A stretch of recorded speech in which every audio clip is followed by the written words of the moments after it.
Hey everybody, welcome back to the farm. This is Scott, Christine's husband. I've hijacked the channel again. I did it one other time, maybe two other times. I've done it again because it's the middle of deer season here in North Carolina, at least gun season. It runs through January 1st. And so I realized that we have never shown you guys our deer stands and the feeders and the setups that we have here on the property. We have 10.5 acres here. We have 3 deer stands, 2 deer feeders, and a really nice, healthy persimmon tree, which acts like a deer feeder. So I'll show that to you in just a minute. But yeah, I thought, man, it's a great day for hunting, by the way. It's kind of cold, kind of overcast. There's a mist in the air. Deer love to be out and about, roaming in that. We've already been out here this morning early, didn't see anything. My neighbor was out here, or my buddy was out here. He didn't see anything, but I thought it'd be a great day to walk you around the property, show you the deer stands, show you the feeders, kind of explain why we have what we have and kind of the situations behind it.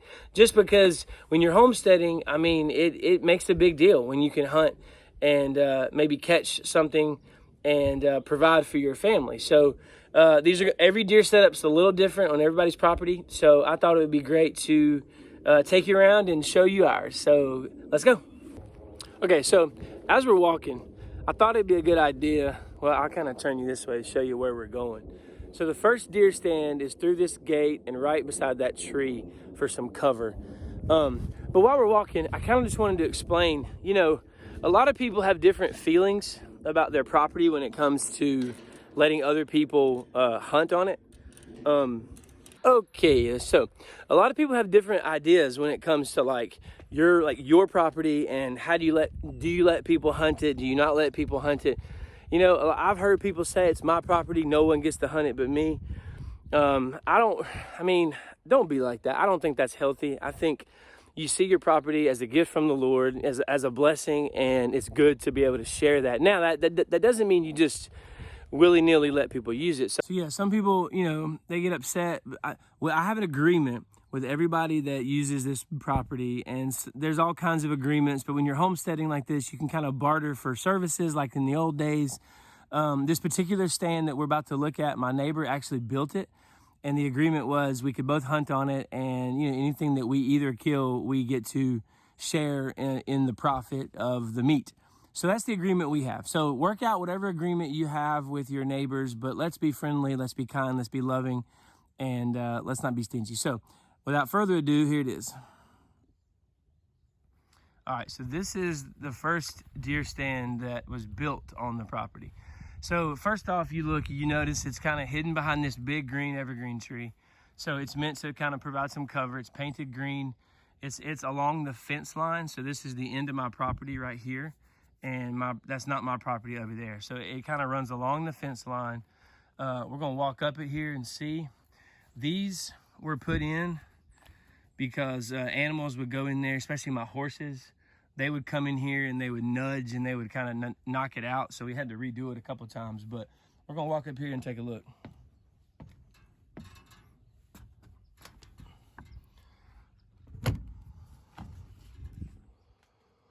All right, so you can see what we got up here. We got binoculars, we got a chair, a stool, and a heater because it gets really cold up here in the morning and at night. And then these little levers here come down and boom.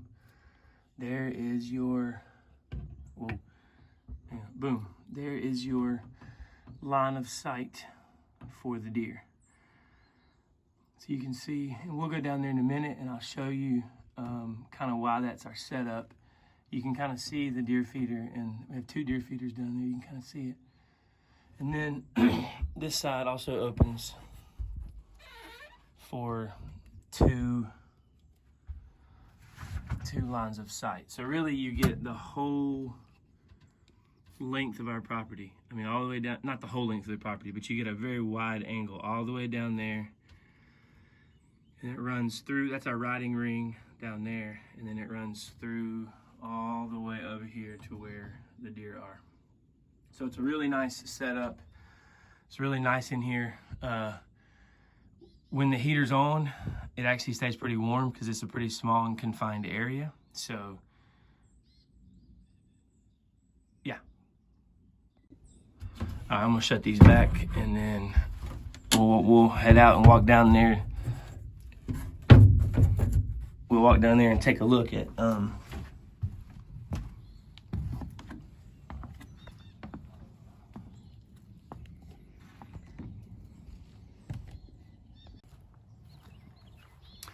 so this thing is super nice. My buddy called it the Hilton of deer stands. So really, really nice. Excited to have that there. Okay, now as we come down here to the to the actual kind of a deer, I'm not sure what you call it, pen, I guess. This is the paddocked off deer area where we're trying to have the deer feeders set up. So prime picking. So you can see that is a little the blue one that's on the stand. That's one of those miniature feeders that it has a spinner on it, and it's on a timer, so it shoots out corn in the mornings and in the evenings. And then that is actually just some large PVC pipe where we put corn in the top and it falls out the bottom. So this is about the 3rd year that we've been out here in this spot hunting, and we used to not have any of the fencing in. It wasn't electrified or any of that. And the deer would come. We would be attracting the deer. But if you hit them, especially during bow and arrow season, they'd run off across the creek right there. That's a creek. And they'd run off across the creek, and then you couldn't get them. So, or we had a major problem with our horses that would come and eat the corn. And so we decided that we had to section this off, paddock this off. One, to keep the deer in, but also to keep my horses or my other animals from coming in and just eating all the corn. So that's why this is like this. We found this old rusty gate my neighbor had. We had these telephone poles that were actually here when we moved in. They were just laying all over the property, and then we had some wire, So we just had it. We just made a fence out of normal, fence material, some T-posts right here, just normal fencing material. But these large ones were telephone poles that I just had laying on the property. And then there you can see the solar power panel, which is what electrifies it. So this has actually been a really good setup for deer, because they come in, they feed right there, and then the deer stand, which I can show you what it looks like from the back. See, it's just right there. So you're really in close proximity, which is good. So yeah, this is actually a really, really good setup. We'll walk around here and see it from the side. All right, I've turned the camera around just so you can see. I'm not gonna walk in there. I don't want my smell to get too much in there, but you can see right there, it's just some PVC pipe with corn down there. And then there's the blue feeder that's on a timer. And then if you pan this way, you see the deer stand right there. See, so it's not that far away. So it makes for a really good spot. And this is where we've had some luck here. We've actually had some deer that we've been able to get, which has been great. All right, now we're gonna walk all the way back across the property. It's my house right there. We're gonna walk all the way back on the other side of my house to the second deer stand, which is by the persimmon tree. So there it is. Now, the thing with this particular stand is it's old and kind of raggedy. Like I said, it was here before we got here, but you can see, but sometimes these are the best kind, So I'm gonna make my way around so you can see it. This was basically just put up with some lumber from Lowe's or Home Depot. These big guys, and it has just a completely vertical ladder, so you can see. So I may not be able to hold the camera and climb up at the same time. So I will open it. I will turn it back on when I get up there. All right, we're up in here now. So right there is the persimmon tree, and you can see you got a great view down there by the creek. Some of these trees have overgrown, but you got a great view on that side of the property.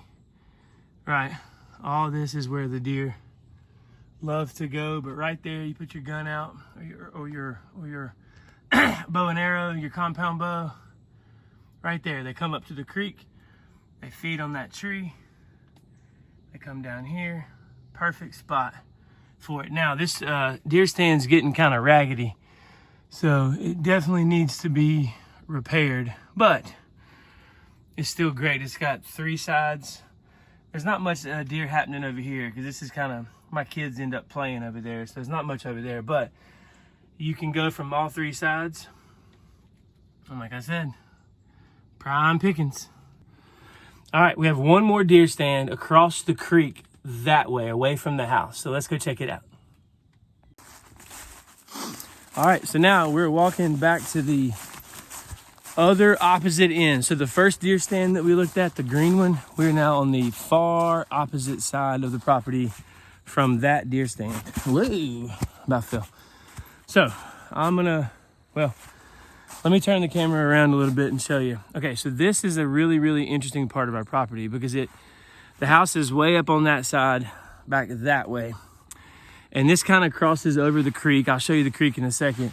And there's this little open area right here that is, I was gonna build like a tree house here, and I still may, but in the time being, we put that's another deer stand with a feeder here. And then there she is. See her right there? Yeah, so if you look right there behind me is where the stand is. So like I said, I'm gonna walk you around this area and just kind of show you why it's a prime place for hunting. Okay, so first off, you have a creek. Anytime you have a creek, deer love to come down off of these hills right here. See, they come down right here. It's a beautiful spot. They come down and boom, they have a water source right here. So it's just wonderful. And then what they do is they come across and they come here to where the corn is. So a lot of corn is splashed around here. We have a couple cameras set up around here somewhere. Not 100% sure where they are. But also these are blackberry, blueberry bushes. And actually the window of opportunity there is pretty small, but deer love berries. And so that's another place to come and attract, or another thing for deer to be attracted to. So as you can see, there's the tree stand right there. And so it's another great opportunity to be in close proximity to the deer. Now I actually have some video of my buddy Martin and I from church putting this up. So I think Christine's gonna link some of that old video. But let's walk over to it and see what it looks like. Kind of hold the side up. Yeah. That's what I thought. Yep. Jerry. All right, so I'm up here in our newly installed tree stand. You can see this thing here. Mr. Martin, he's cutting some limbs down for us right down there. See him? But yeah, it's our newly installed tree stand. I'm sitting up here. I'll show you the lookout in just a second.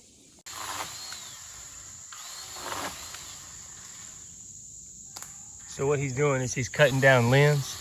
So I've got a clear line of sight to get to the deer. See, there's the feeder. So I can get them here easy, and I can get them right there easy. And there's a few little spots I can get them easy, but he's trying to, but you don't want to cut down too many because you still want to have some camouflage as well. You can see the difference now just in a couple limbs getting taken down. Now I got all this in through here that I can see one, right? And I can even get some down in there. So You shoot across the creek, neighbor let you shoot over there?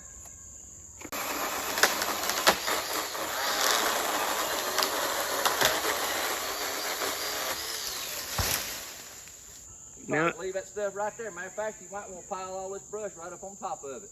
okay. They'll come eat it. They'll come and eat it and kind of keep them from walking right up and under here, maybe. Right Okay. All right. We'll do it. What I do is all this brush I cut down, let's pile it right here, Scott. All right.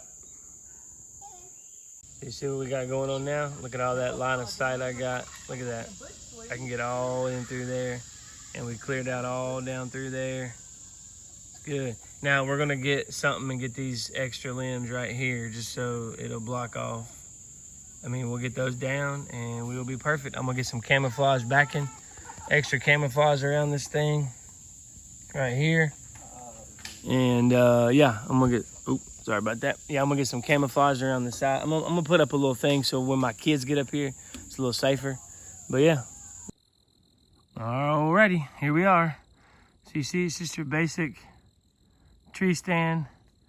Sits up pretty high. I mean, I would say that's 20 feet in the air, probably. So that's a great height. Yeah, so actually in the other video, I'm up there and you can see me up there looking out. You got a good line of sight from up there. But yeah, it's just a really good It's a really good place to be able to see, because what you can, when you're out there, you get a really good kind of a when you're up there, you get a panoramic view of everything. Now, what's interesting is my property line goes just right on the other side of that deer stand. And so I don't have ownership of any of that property over there, but I have an agreement with the people that live there that if they hunt something on their side and it runs onto my property, they can come over and get it. And if I hunt something on my side and it runs over to their property, I can go get it. And that's happened once or twice before. It's just a lot more friendly that way. I know some people disagree with that. Some people would not let that happen. But I mean, we're just out here in the country, and I don't, you know, maybe if that was my livelihood, like if I had to have that stuff, the meat to, you know, if I had to have the meat to survive, maybe I would, maybe I'd change my mind. But right now it's a great system. It's a great setup, and it doesn't bother me at all. And so this is a different owner. So that property back there is owned by somebody different than the property over there, owned by somebody different. It's kind of 3 large plots of land, but we have an agreement. It works great. There's been no problem so far, and every year we've gotten plenty of meat. I mean, our freezer is packed.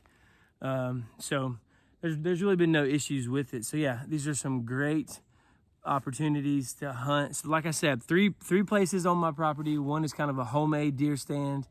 That's like the Hilton. One was kind of raggedy, was put there before we moved in, but it's got the persimmon tree next to it, so it's prime. And then this one is here just in this wonderful spot for the deer to come drink water, eat corn, eat berries, with a kind of your natural tree stand that blends in with the surroundings. So yeah, that's it. That's our setup. Hope you've enjoyed kind of walking around and taking a look at the property, and specifically the deer stands. Happy hunting. I do want to add one thing. Maybe next time I go hunting, I'll take the camera up there with me and set it up, maybe a live video or something. You guys can kind of see one of those deer stands put to use. That'd be fun.